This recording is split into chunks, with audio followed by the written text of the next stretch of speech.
आहे ईश्वर आहे ईश्वर आहे ईश्वर आहे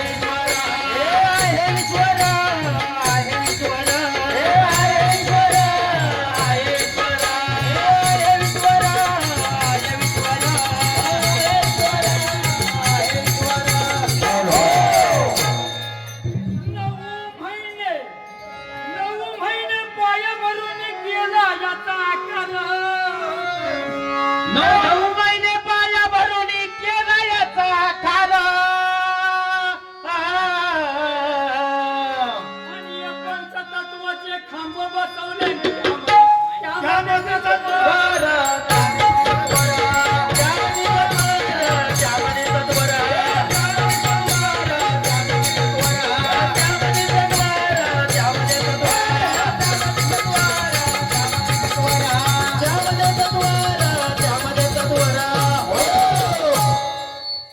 सप्त धातूची ही भित्त बांधली सप्त धातूची ही भित्त बांधली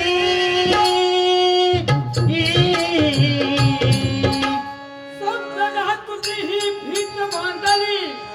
समग त्याची थोर आणि नऊ दरवाजे बाहेर लाविले बुवा आता दसवे द्वार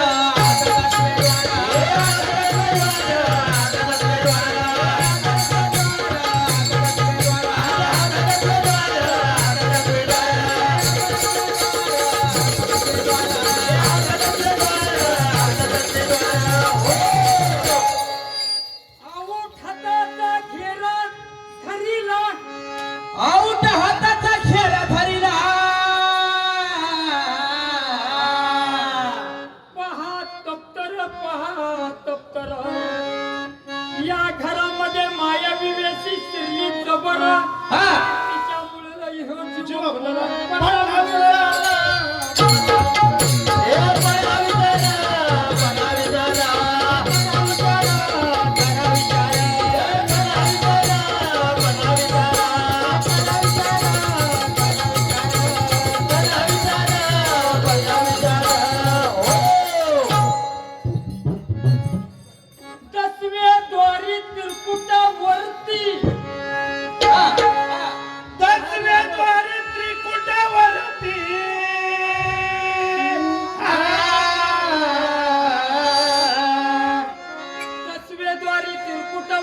सिंहासन थोर आणि त्या ठिकाणी देव राहतो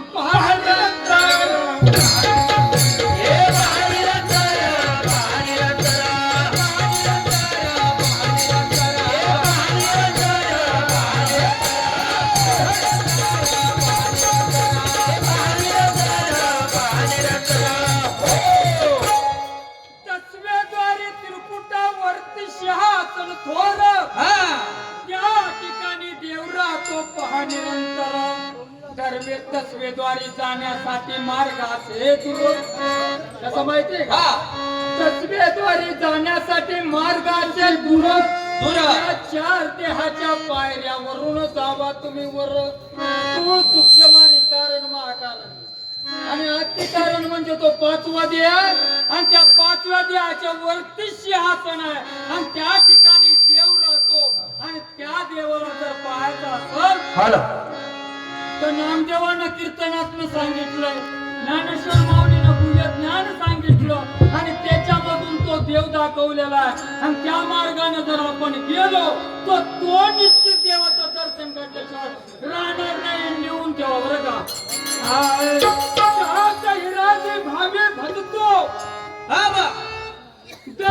हिराजी भावे भजतो समर्थ तुम्हाची आज बर का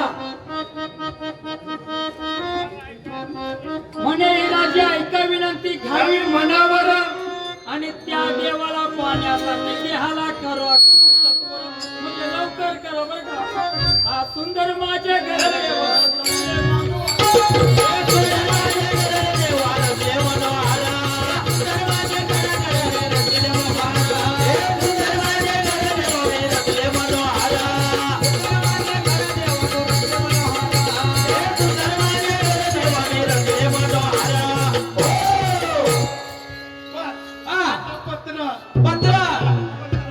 बरोबर लिहितो माझ्या धन्याला, काय म्हणत होतास? मी पत्र लिहितो माझ्या धन्याला, हलवाई कोंडी नांदतो त्याला. पत्र लिहितो माझ्या धन्याला, पत्र लिहितो माझ्या धन्याला, वैकुंठी नांदतो त्याला. पत्र लिहितो माझ्या धन्याला, वैकुंठी नांदतो त्याला. पत्र लिहितो माझ्या धन्याला, वैकुंठी नांदतो त्याला. पत्र लिहितो माझ्या धन्याला, वैकुंठी नांदतो